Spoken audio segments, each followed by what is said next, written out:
Bienvenidos a Ruta ADN 40. Desde el pasado 25 de febrero, todo aquel que quiera solicitar un amparo para consumir marihuana en nuestro país con fines recreativos podrá hacerlo, luego de que la Suprema Corte de Justicia de la Nación publicó 8 tesis de jurisprudencia en las que determinó que su prohibición es inconstitucional.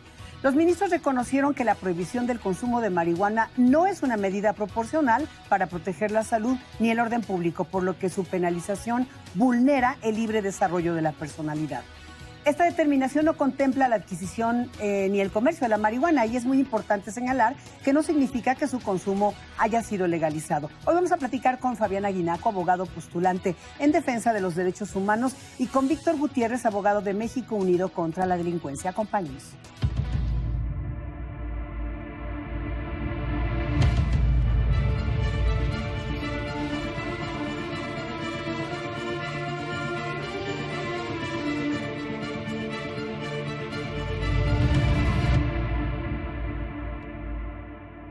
Bueno, pues hemos escuchado mucho sobre la jurisprudencia, pero Víctor, concretamente quisiera preguntarte, ¿qué es una jurisprudencia para que la gente lo entienda? Claro, directamente la jurisprudencia es la interpretación de la ley, pero me gusta explicarlo de esta manera. Cuando nosotros estamos jugando un juego de mesa y tenemos dudas sobre las reglas del juego que se deben aplicar, normalmente sacamos un instructivo y lo revisamos. La jurisprudencia es este instructivo, este manual que los jueces están obligados a revisar.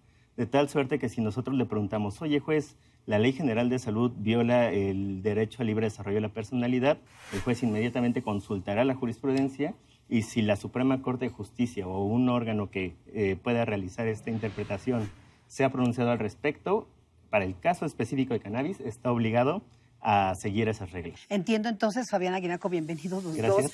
dos. Es para los jueces, no es para la población la jurisprudencia. Y por otro lado, ¿estas jurisprudencias, estas tesis son históricas? Pregunto. La jurisprudencia solo obliga a los tribunales, cualquier tipo de tribunal, la jurisprudencia está siendo obligatoria. De suerte que deja fuera al Ejecutivo y al Congreso. Entonces, esta jurisprudencia es muy importante, por lo que habría que ponderarla. Promovimos los juicios de amparo, Estela, por una circunstancia específica, que nos sepamos que somos libres, pero libres responsables. Eso fue el fundamento para que, a través de Andrés Aguinaco y el despacho, planteáramos esta circunstancia. Y este es un punto fundamental en todos, que seamos libres y responsables. El derecho a la libre personalidad, a tu proyecto de vida. Con base en eso, formulamos una demanda de amparo que se declara inconstitucional la ley por primera vez en el 2015 y la última fue en el 31 de octubre del año pasado. Se juntaron 5 casos en que interpretan de manera igual el problema. Entonces, sale publicada en febrero de este año la tesis de jurisprudencia, integrada por 5 casos, 5 amparos en revisión distintos. Esa tesis de jurisprudencia es muy importante porque me dice que de mi piel hacia adentro yo soy el único responsable, Estela. Y esto trae otras cuestiones relevantes. No me pueden imponer un criterio de moral. La moral pública está aparte de mi moral privada, y también los parámetros de salud. Y sin duda es histórica, pero vamos a ver esta información breve y volvemos con los dos. Uno de los principales beneficiados por la posible despenalización del consumo de la marihuana en México podría ser el fisco. En Estados Unidos, el negocio del uso lúdico, comercial y medicinal genera importantes porcentajes de recaudación para el gobierno. En Colorado, la recaudación por el uso lúdico de la marihuana representa la 6ª fuente de ingresos tributarios del estado. California y Colorado cobran el 15% de impuestos al usuario final. Massachusetts cobra el 10.75%, Nevada 10%, Oregon 17% y Washington 37%. En México, la última encuesta nacional de consumo de drogas, alcohol y tabaco 2016-2017 indica que la droga ilegal con mayor índice de consumo es la marihuana, ya que el 8.6% de la población la ha consumido al menos una vez en la vida. La edad promedio del consumo inicial de drogas es de 17.8 años. Ahora, Víctor, para la vida cotidiana, si alguien es un consumidor bajo estos parámetros de libertad que mencionaba Fabián Eguinaco, ¿qué va a ocurrir en los siguientes días? Yo traigo mi marihuana para uso personal, tengo un amparo, no tengo un amparo. ¿Qué va a ocurrir con el ciudadano común y corriente? Sí, el primer mensaje que me gustaría dejar clarísimo es que el día de hoy las conductas para el consumo son ilegales, siguen siendo delito. Y en segundo lugar, estábamos platicando que ya se realizó la notificación al Congreso de la Unión. Por lo tanto, en 90 días deberá de haber una modificación a la Ley General de Salud en los artículos contemplados en la jurisprudencia, y si no se realiza esta modificación, la Suprema Corte de Justicia podrá borrarlos y se publicarán estos fragmentos de la Ley General de Salud sin estos artículos. Los efectos serían para toda la población. O sea, volviendo al punto para que la gente nos entienda, habrá que pasar este tiempo para que efectivamente no hubiera una penalización para quien consuma por las razones que quiera. La ley sí, exactamente, Estela, la ley sigue vigente. Se declaró la inconstitucionalidad y ya para la Suprema Corte hay esa interpretación de que las porciones normativas del artículo 235 y demás de la Ley General de Salud son inconstitucionales.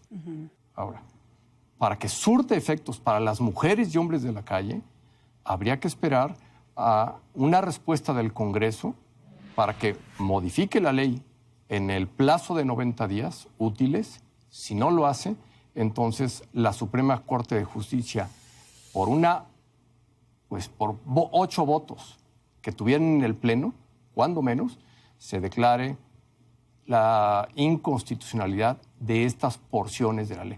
Y entonces sí, el efecto será para todos.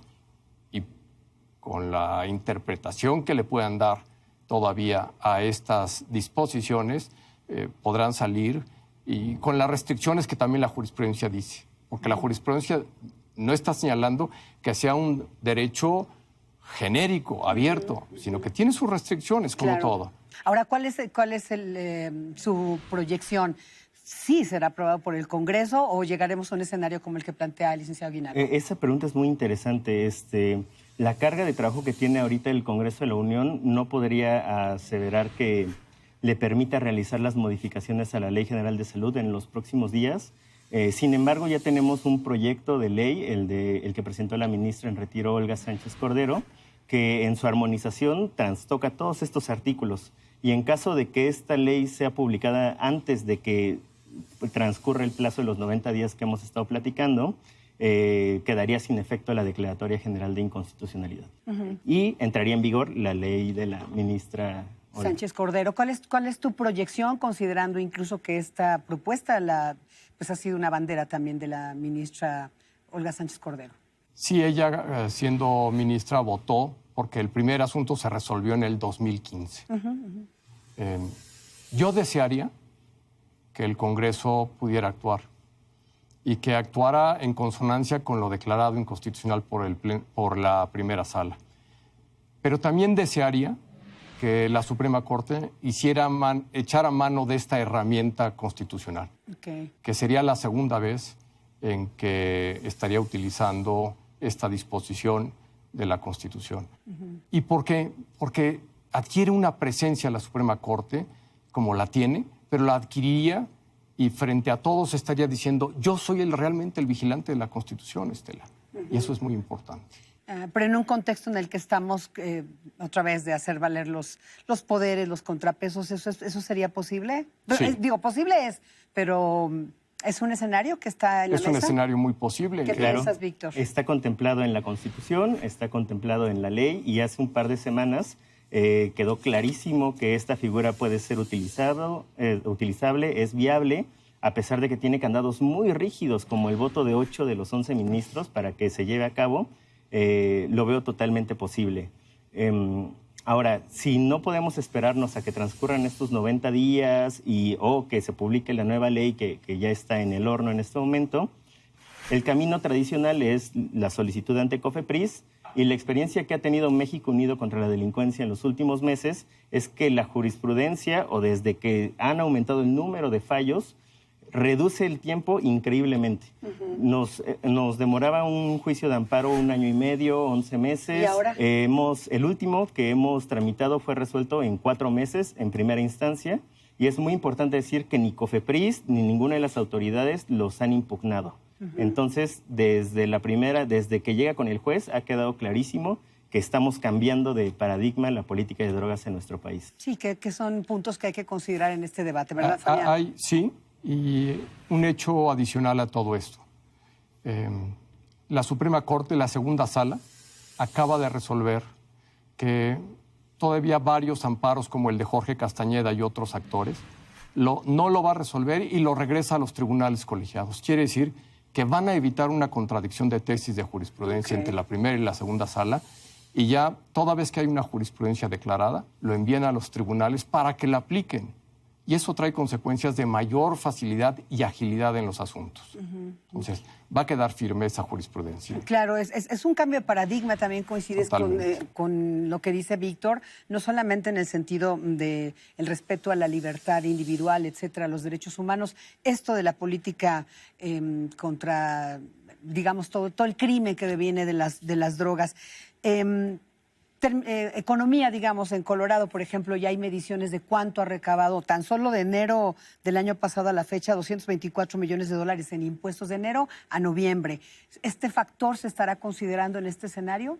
Ojalá que sí. Mira, dentro de las pruebas que llevamos al primero de los juicios de amparo que promovimos, se llevaron estos dictámenes de carácter económico, diciendo que el Estado realmente, si abría las puertas de manera regulada, iba a tener una gran recaudación de impuestos y que era preferible tomar esa consideración aunado a los otros derechos fundamentales que están ya vistos en esta jurisprudencia, y que el Estado, con una regulación adecuada, sí podría tener una ventaja en la recaudación de impuestos. Desde luego debe ser un factor a tomar en cuenta. ¿Lo han considerado también en México Unido? Por supuesto, nos gusta mucho este modelo de regulación en el que se protege la salud de las personas, porque todos tenemos derecho a saber cuál es el daño que realmente nos provoca la sustancia, a qué edad es preferible consumirlo, de qué manera. Es muy diferente, por ejemplo, quemar el cannabis que vaporizarlo. Incluso el gobierno de Uruguay, en todos sus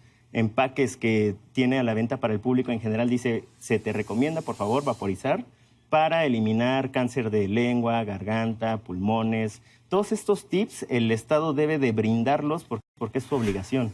Y además, regular no significa facilitar el acceso. El día de hoy es más fácil para un niño consumir cannabis, que está prohibido, que conseguir alcohol. Entonces tenemos que establecer, el Estado debe de tomar su responsabilidad de proteger la salud de los ciudadanos. Defendemos que esto es a través de la regulación. Muy bien. Pues un comentario final, Fabián Aguinacu, y saber si este año, que ciertamente está comenzando, podremos tener mejores noticias de las que hay hasta ahora. Y el proceso, bueno, ha sido largo, pero que tendría que acortarse. Sí, mira, el proceso ha sido largo. La primera resolución fue en noviembre del 2015 y apenas tenemos una jurisprudencia en el mes de febrero de este año. Yo diría que han sido triunfos en que están cambiando la fisonomía, en que nos estamos sintiendo libres, en que estamos siendo partícipes de una sociedad que en este tema ha sido muy activa, tanto en el aspecto lúdico como en el medicinal. Y hay una aceptación importante de la población sobre estos temas. Yo creo que el llamado de atención que debemos hacer es que la sociedad sea más activa, que sea una democracia con ciudadanos, donde nos interese todo lo que está pasando. Cómo no, y si la sociedad civil ha contribuido sin duda a los avances en esta materia. Muchísimas gracias, Víctor. Muchísimas gracias, Fabián, por estar nuevamente aquí en Ruta de N40. Es un gusto estar contigo, Estela. Gracias. A ti, muchas gracias. Gracias a usted por acompañarnos en una emisión más de Ruta de N40.